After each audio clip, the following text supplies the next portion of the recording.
Hello, my name is Terry Rogers, and I'm going to discuss some ways that the Null curriculum manifests itself in my classroom.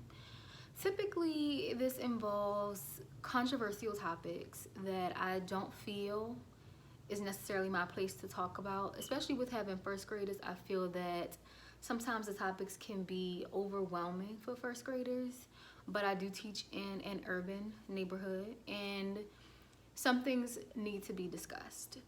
For example, we're going through this whole pandemic, and in the midst of that, we are literally having a civil war where Black Americans and other people of color are having to protest for justice for those people who have been killed by police and for respect. We're protesting for respect and things of that sort, and it's such an overwhelming topic even for adults. I feel that trying to explain it to children is not only not my place, but it's just it's a huge task. So while all this is going on and it's overwhelming and I barely want to complete my work, I so desperately want to ask my students how do they feel about what's going on, because whether I teach it to them or not, I know that they're being exposed to it in some form or fashion. So Null curriculum usually involves controversial topics like police brutality and even things that are a little bit more not so heavy, like Santa Claus or going to church. A lot of times I'll ask my students, what'd you do over the weekend? Every Monday I ask them, how was your weekend? What did you do? Anything exciting?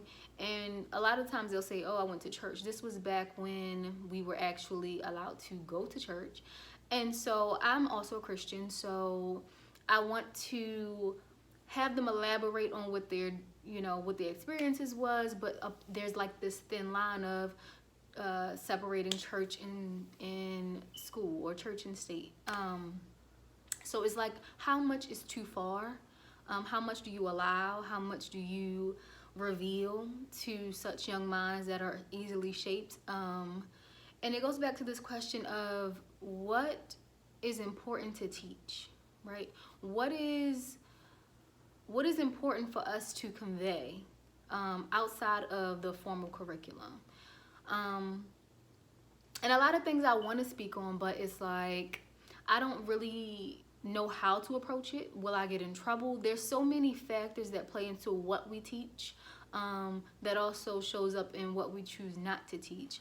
One quote that I want to talk about in regards to what I'm speaking about is there's a quote in Silence on the Gays and Lesbians by Thornton, and it says, "It is too easy for educators to feel absolved of responsibility because authorities have frequently omitted gay people and gay issues from the curriculum documents and materials." So I'm not speaking specifically about gay rights or anything of that sort, but just in general, topics in general, teachers, they have this responsibility to stick to the script, if you will. There's some teachers who feel confident enough in their positions to speak out against certain things or elaborate on things that are not directly in the curriculum, like so many history teachers. I feel teachers who teach higher grades, they teach what's in the textbooks, but they also provide things that are not in the textbook that would provide light and shed light to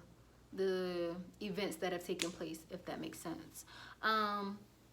So going back to what I was saying, like Black Lives Matter, the movement, I teach a class full, 18 students I have, and 17 out of them are African American students. I have one who's non-Black, he's actually white, but I feel that it's my duty to teach these young scholars information that would ultimately impact them.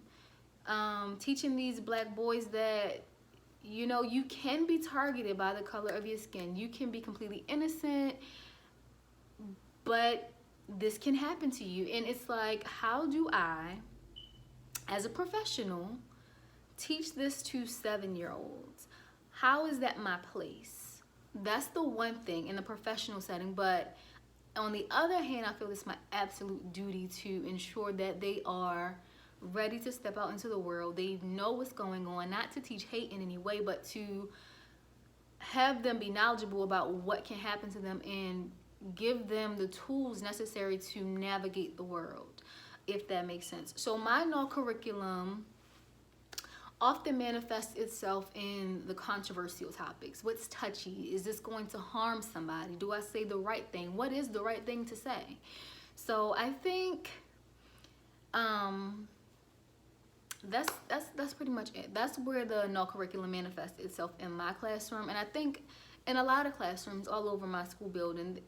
It's, what do we teach? Okay, and then how do I convey this information in a way that's still professional, in a way that I won't be written up for it?